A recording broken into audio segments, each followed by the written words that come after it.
یہ بتائیں کہ جو خلافہ علی منہاج النبوہ ہے، ڈاکٹر صاحب نے جیسے ذکر کیا قرآن میں، حدیث میں، اور پھر کیری ہوئی 30 سال تک، وہ کتابوں میں تو موجود ہے، معاشرے سے غائب ہے، ہمارے طرز عمل سے، ہمارے مختلف اداروں سے وہ روح جو اس کی ایسنس ہے، اسکیلیٹن تو ہم نے لے لیا، لیکچرز ہوتے ہیں، سب کچھ ہوتا ہے۔ آپ سے اسپیسیفک سوال ہے، ڈاکٹر اسرار مرحوم کی جو اسپیچز ہیں، ان کا لٹریچر میں نے بھی پڑھا، جتنی شاید خلافہ کے بارے میں انہوں نے بات کی ہے کسی نے نہیں کی، وہ ریوائیو کرتے رہے، اور اس کی پاداش میں کئی دفعہ ویل للعرب کی حدیث سے وہ کوٹ کرتے تو بہت سارے سوالات لوگ کرتے تھے، حالانکہ وہ حدیث میں ہے کہ یہ ان چیزوں میں پڑ جائیں گے۔ تو آج بتائیں کتنی ضروری ہے اس خلافہ کی ایسنس پاکستان میں عدل و انصاف کے قیام کے لیے؟ بہت شکریہ ڈاکٹر صاحب، بہت اہم موضوع جس میں آپ نے ہمیں یہ موقع دیا ہے، اور اس کا انشاءاللہ فائدہ ہی ہوگا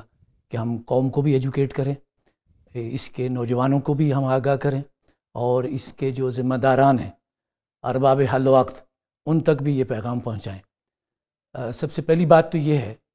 کہ ویسے تو یہ بہت موضوع کہاں سے اس کو شروع کیا جائے اور کس طرح سے ایکسپلین کیا جائے کافی تفصیل طلب ہے، لیکن پاکستان کے پرسپیکٹیو میں آپ نے یہ بات کی ہے تو میں اس کو اسی حوالے سے آپ کے سامنے رکھنا چاہتا ہوں کہ دیکھیے، دور استعمار میں مسلمان جب غلام ہوئے تو اب آزاد ملک کی ضرورت محسوس ہوئی۔ کیوں محسوس ہوئی؟ کیا مسئلہ تھا ہمیں؟ کیا کوئی کھانے پینے کے مسائل تھے؟ اصل میں ہماری یہ نظریاتی جو شناخت تھی وہ متاثر ہو گئی۔ تو دو شخصیات کا میں حوالہ دوں گا جو اس عادلانہ منصفانہ نظام کے لیے کتنی واضح تھیں اور انہوں نے ہمیں ڈائریکشن دی۔ ان میں اولین علامہ اقبال ہیں۔ اب علامہ اقبال نے جو بات کہی اس مملکت کے قیام کے حوالے سے وہ یہ ہے کہ دور ملوکیت میں اسلام کے رخ روشن پر جو پردے پڑ گئے تھے، اگر ہم ایک علیحدہ مملکت بنانے میں کامیاب ہو جاتے ہیں تو اس میں ہم اسلام کا رخ روشن دنیا کے سامنے پیش کریں گے، اور رخ روشن کو اگر ایک لفظ سے تعبیر کیا جائے تو وہ اسلام کا عادلانہ منصفانہ نظام، جو صرف تھیوری میں نہیں پریکٹیکلی آن گراؤنڈ نظر آئے، جس کے لیے نبی اکرم صلی اللہ علیہ وسلم نے محنت کر کے اس کو جب قائم کیا تو وہ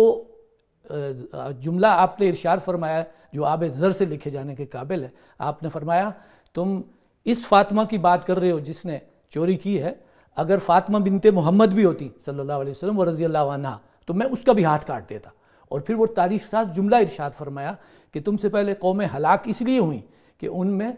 عدل و انصاف کے حوالے سے وہ سلیکٹیو ہوتے تھے، طاقتور کو عدل کچھ نہیں کہے گا اور کمزور پر لاگو کیا جائے گا۔ اب دوسری شخصیت جو ہے قائد اعظم محمد علی جناح ہے۔ علامہ اقبال کا تو اپنا ایک تشخص ہے، ترجمان قرآن ہے، شاعر اسلام ہے۔ قائد اعظم کا الگ ایک تشخص ہے، وہ جدید ایجوکیٹڈ آدمی، قانون کی دنیا کے آدمی ہیں، کھرے انسان ہیں، سچے انسان ہیں، لیکن عرف عام میں اس طرح وہ مذہبی نہیں تھے، لیکن ان کی سوچ دیکھیے کتنی کلیئر ہے۔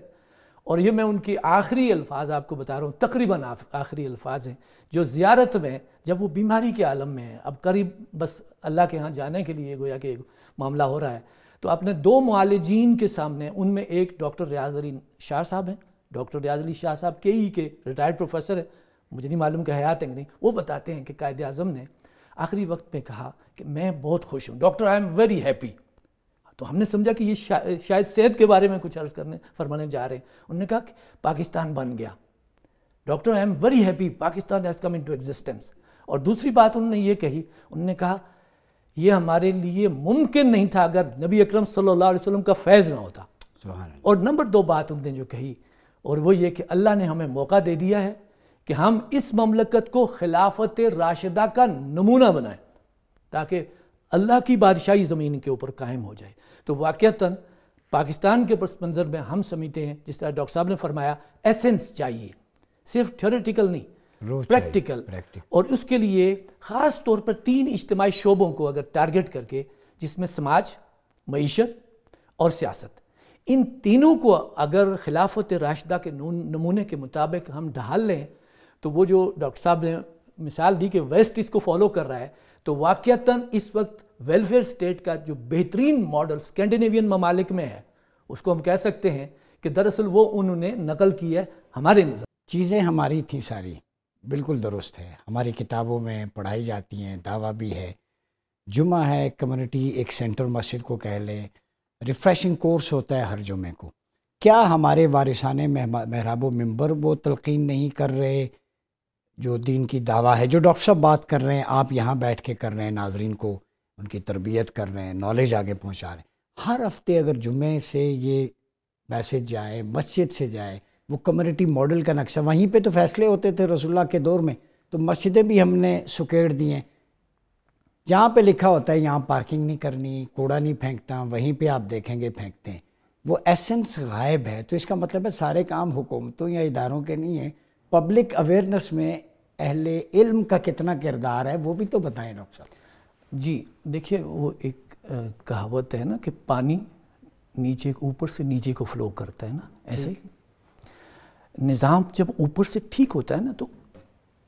گراؤنڈ تک، جس کو کہتے ہیں گراس روٹ لیول تک، وہی چیزیں ٹریول کرتی ہیں۔ اور آج کے دور میں جو کمیونیکیشن کا دور ہے، جس طرح آپ نے بتایا، میں اکثر یہ دیکھتا رہتا ہوں کہ ٹریفک رولز کی وائلیشن کر کے نا ہمیں ندامت نہیں ہوتی۔ میں اکثر دیکھتا ہوں سامنے نا غلط ایک بندہ آ رہا ہے تو آپ اس کو اشارہ کر رہے ہیں کہ بھائی آپ غلط آ رہے ہیں،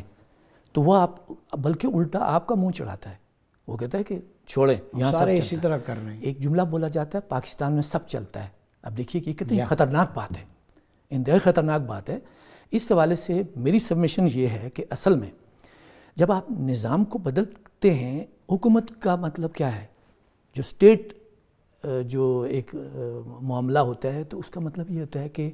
ملت کو اس رنگ میں رنگنا جس میں کہ آپ اس کو دیکھنا چاہتے ہیں۔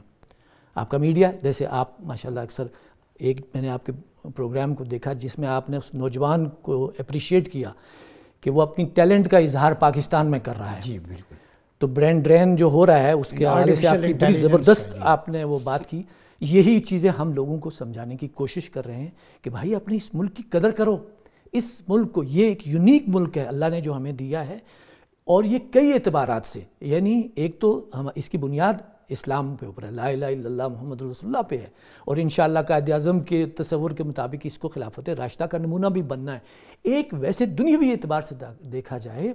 تو اس کی جو اسٹریٹجک پوزیشن ہے، اس کو جو اللہ نے زمین عطا فرمائی ہے، موسم چار جو عطا فرمائے ہیں،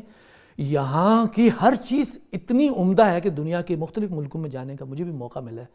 میں نے کہیں اور نہیں پایا۔ وجہ اس کی کیا ہے کہ یہاں اصل میں جو کسٹوڈینز آف دا کنٹری ہیں، جو ملک کے کرتا دھرتا ہیں، ان کو ٹرینڈ سیٹ کرنا ہے نا، اور اس میں پھر سب شریک ہوں گے، اس میں محراب و منبر بھی شریک ہوگا، اس میں مدرسہ و مکتب بھی شریک ہوگا، اس میں کالج و یونیورسٹی بھی ہوگی، ہر چیز شامل ہوگی۔ ہمارے ہاں ایک چیز کا فقدان، جس کو دیکھیں قائد اعظم سے بڑا کوئی ڈسپلنرین ہے، اور انہوں نے جو بنیادی اصول دیے ان میں ایک نظم بھی ہے، ایمان، اتحاد اور تنظیم۔ ان میں سے کسی ایک کو اگر ہائیسٹ لیول پہ فالو کیا جائے گا، وہی چیز۔ ایک عربی کا مقولہ ہے، الناس علی دین ملوکہم، لوگ اپنے اوپر والوں کے طریقے کے مطابق چلتے ہیں۔ میں نیچے کی جو غلطیاں ہیں ان کو جسٹیفائی نہیں کر رہا ہوں، گندگی کو میں جسٹیفائی نہیں کر رہا ہوں، لیکن جو کچھ اوپر ہوتا ہے وہی۔ اس حوالے سے میں آپ سے عرض کروں کہ نبی اکرم صلی اللہ علیہ وآلہ وسلم نے جو صاف ستھرا معاشرہ تشکیل دیا تو سب سے پہلے اپنی اگزامپل سیٹ کی۔ خلفائے راشدین نے عالمی سطح پر اسلام کے عادلانہ نظام کو پیش کیا، اپنی اگزامپل پہلے سیٹ کی۔ اگر اپنی اگزامپلز اوپر سے آنا نیچے شروع ہو جائے تو ڈاکٹر صاحب میں آپ سے یقین سے کہتا ہوں کہ اس قوم کی قسمت بدل جائے۔